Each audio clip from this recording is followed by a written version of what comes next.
Aujourd'hui, on vous emmène vivre 24 heures dans la vie d'un couple de pêcheurs vietnamiens. On va partager leur quotidien pour apprendre la méthode traditionnelle de pêche aux crevettes. Et vous allez voir que c'est loin d'être un métier de tout repos.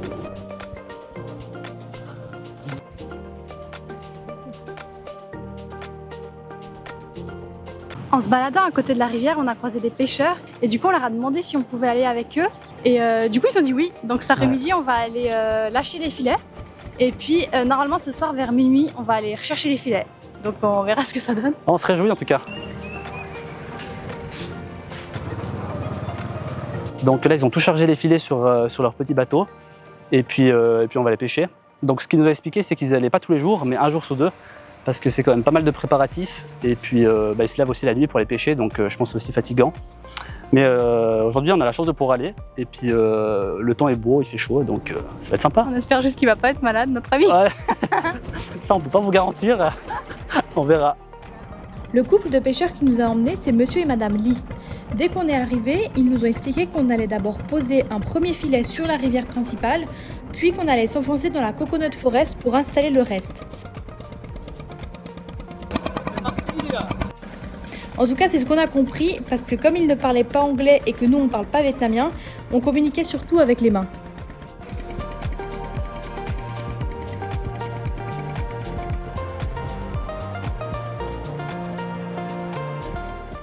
Pendant que Madame Lee gérait la barre, Monsieur Lee nous a rapidement montré comment jeter les filets, et puis c'était à nous de jouer.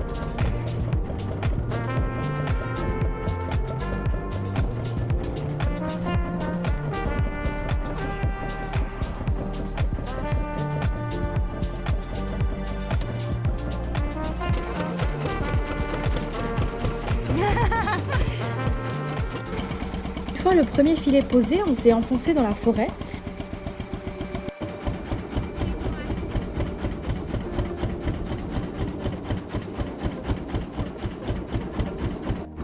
Là, on était vraiment complètement seuls et c'est là qu'on a pu observer leur matériel de plus près. En fait, le filet à crevettes, c'est une immense ligne qui s'étire sur des mètres et qui est jalonnée de dizaines de petites cages qui sont faites pour que les crevettes rentrent par les côtés, mais sans pouvoir ressortir.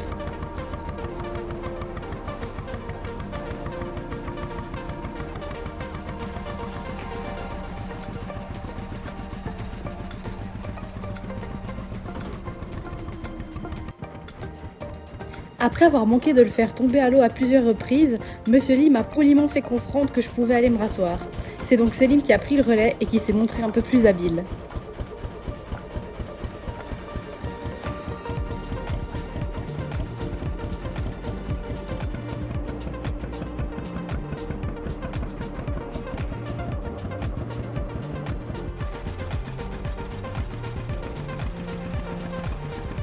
À l'image, le geste paraît tout simple, mais en réalité c'est très physique car toute la structure est reliée au fond de l'eau à une ancre en pierre et avec le courant ça crée une grande tension.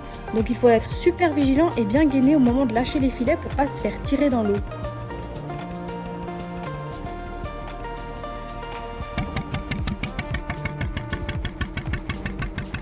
Et d'ailleurs pour marquer l'emplacement des filets, ils utilisent des flotteurs faits maison. Après une bonne heure de navigation, tous les filets ont été posés et on a pris le chemin du retour. Monsieur et Madame Lee ont décidé de nous apprendre à ramer. Ils ont une technique bien précise et ils ont bien rigolé en nous regardant faire. Comme vous pouvez le voir, il reste encore du boulot.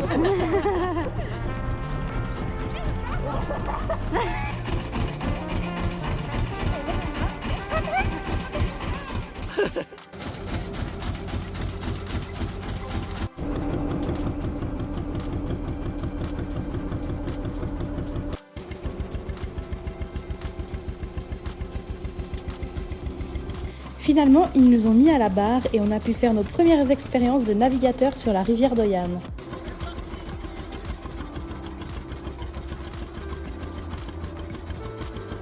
Et voilà, on se retrouve après cette belle expédition à la crevette. Ah, c'était quelque chose, hein, franchement, une chouette expérience. Si vous venez à Hoi An, n'hésitez pas à la faire, franchement ça vaut la peine. Hein. Ouais, allez demander si vous voyez des pêcheurs parce que c'est vrai que nous on a à chaque fois demandé dans les hôtels et les résidences où on était s'ils proposaient ces activités. Et en fait c'était à chaque fois ce parcours très touristique là de... Coconut boat. Ouais. Ou d'aller faire justement le tour la nuit avec les lanternes. Ouais. Et c'est vrai que ça nous intéresse un peu moins. On voulait plus un truc un peu plus local.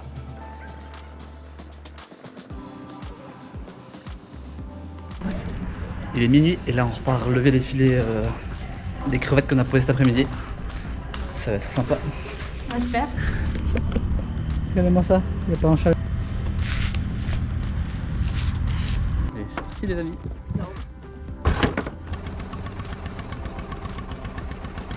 On a embarqué sur le même bateau que cet après-midi. Il faisait très sombre et ils n'avaient pas de phare. En fait, ils utilisaient juste 2 lampes frontales pour s'éclairer. À l'embarcadère, ils ont directement sorti de l'eau 2 grands sacs qui étaient déjà remplis de crabes.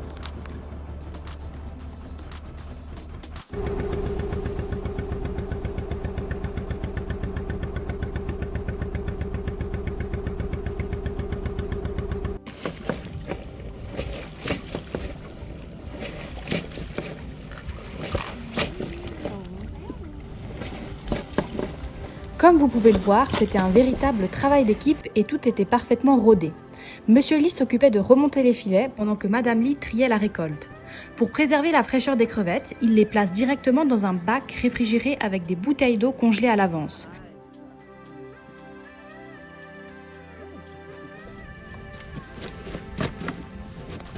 Il garde également les crabes et certains poissons et tout le reste est soigneusement remis à l'eau.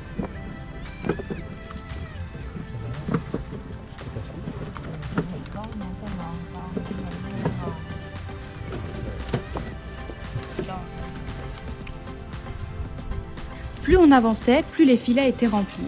La récolte se composait principalement de petites crevettes, même s'il y avait aussi quelques plus grosses pièces de temps en temps. En à peine 30 minutes, les bacs étaient déjà bien remplis.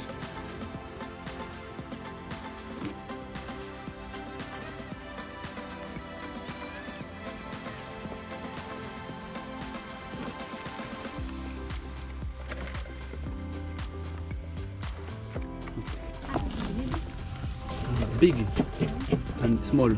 Ah.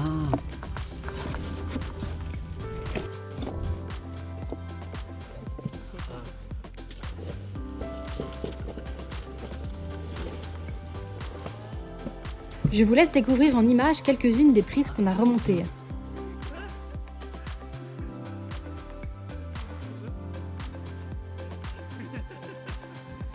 Chị mới thấy được có muốn ngoại có muốn câu. Ouais. Comment?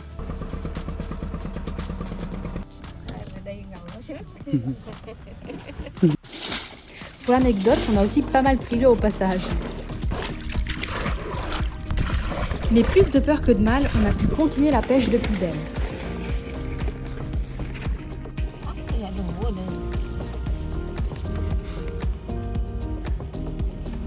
Mais ça, c'était jusqu'à ce que les Lee repèrent un trou dans les mailles d'un filet. Ils l'ont tout de suite recousu à la main avec une très grande aiguille et un fil ultra solide.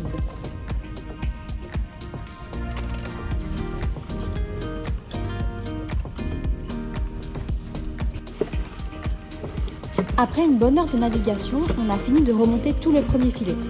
À ce stade, les bacs de récolte étaient déjà bien pleins. Il était temps pour nous de rentrer pour laisser la place aux 4 autres filets sur le bateau.